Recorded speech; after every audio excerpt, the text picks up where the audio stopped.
So we've left it quite a while now, a couple of minutes. I'm going to pull a shot again.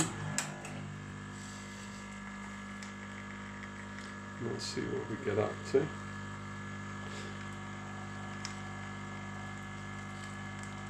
So we're still at around 90, 91, and I've been pulling a shot every minute for a little while to try and simulate making a group of shots. Now that's really kicked the boiler into action at 1.5 bar now, because each time it sees a drop in the heat exchanger temperature, it punches that heating element for the boiler up to a maximum. It won't get much above 1.5. Now if we don't do anything for probably a couple of minutes, that'll start to drop back. But if we wait too long, we want to let it drop right back. We want to leave it 10 or 15 minutes till our next shot if we wait about 5 minutes. But as you see, it's keeping this steam boost going, which is real clever, and all the shots we've had out have been 90, 91, 92. And that's really good. That's exactly what we want at position 0. I'm going to try and pull another shot. Let's assume we've been doing some grinding. Here we go. Watch the thermal gauge. Now, it takes a while again to get to the thermocouple because it's embedded in the coffee, and we're looking for the peak temperature to show what it probably is hitting the top of the coffee all the time. So yeah, that's pretty good.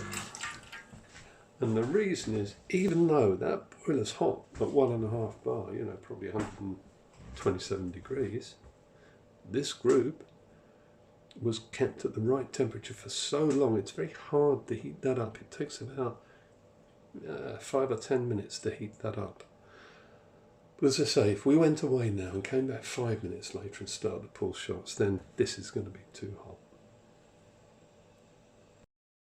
Right, now I've left the machine 5 minutes, just over, and it's still above 1 bar. Normally at setting 0 it would be down about 0.4 bar. If I left it another 10, it would get down to 0.4 bar, and this group would probably be okay for espressos again. But I would imagine now the group is going to be a little bit too hot, and that pumping was actually into the heat exchanger paste, space, just to keep it pumped up. So what we're going to do, we're going to actually run a shot, and I expect this to peak probably at about 93, 94, because this group got a bit hot. It's cooling down, but let's see. Obviously we have to wait for everything to warm up, and there we go, 96 even. And that's because it's been up at 1.5 bar, and the sort of temperatures the normal HX would be.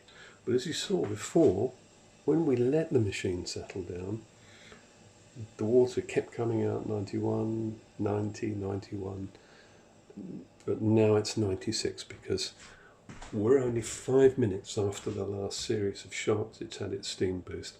Now I've done this, I'll need to wait about 15 minutes to come back to it to get the lower shot temperatures.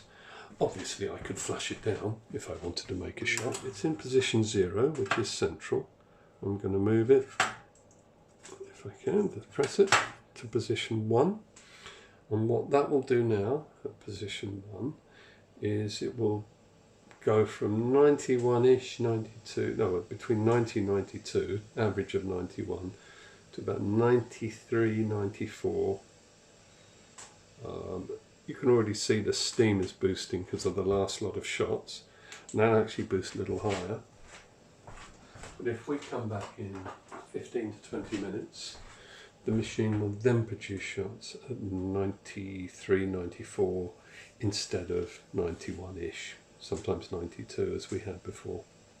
And that's for when you want to go from cooler to hotter. And then the next setting takes you up to 96. And for me, that's generally too hot. So that's setting 2. It's one I wouldn't use. I'd normally use 0 or 1. Okay, I've left the MaraX for just about 15 minutes. and I'm going to give it another test. I moved it to position 1, and you can see now that the steam boiler is up at about 0.75 bar. So it settles at a slightly hotter temperature.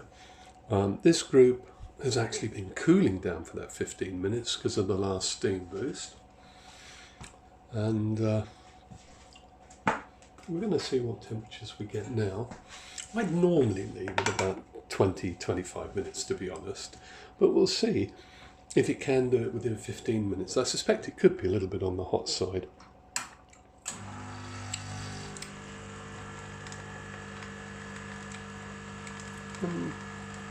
Yeah, it's pretty good. That's 94, that's right bang on the money, which is, to be honest, exactly where it should be. And in fact, if you do one shot after another, it'll probably get down to 93 because of the cool water introduced into the heat exchanger. So yeah, that's pretty good. On the money. Yeah. That's excellent. That's sort of maintaining the temperature quite well. What we're going to do, another little wait. We'll wait long enough to knock the puck out, clean the portafilter, grind, tamp, and produce a coffee.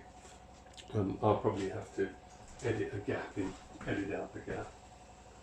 We'll wait. In the meantime, I'll be having a cup of fruit tea.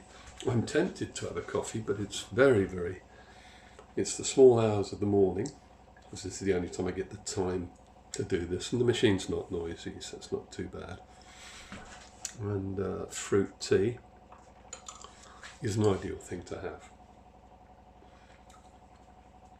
Now, I think if you were a quick barista, you'd have probably ground, tamped, and be ready for another double shot. We'll give it a try. Do another one out. And yeah, 92. Yeah, it's good. So we're not overheating. We're in the range. We were 94. We did a second go, probably 94. A third go, we're at 92. Probably verging on 93. If I pulled one now, I expect it'll still just about get up to 92. Yeah, 93. Oh, it's pretty good. But again, this steam boiler keeps getting kicked to introducing cold water.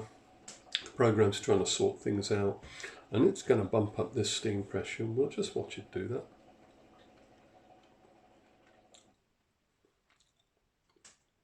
But as I say, with the size of holes in this steam tip, you have pretty much infinite steam power.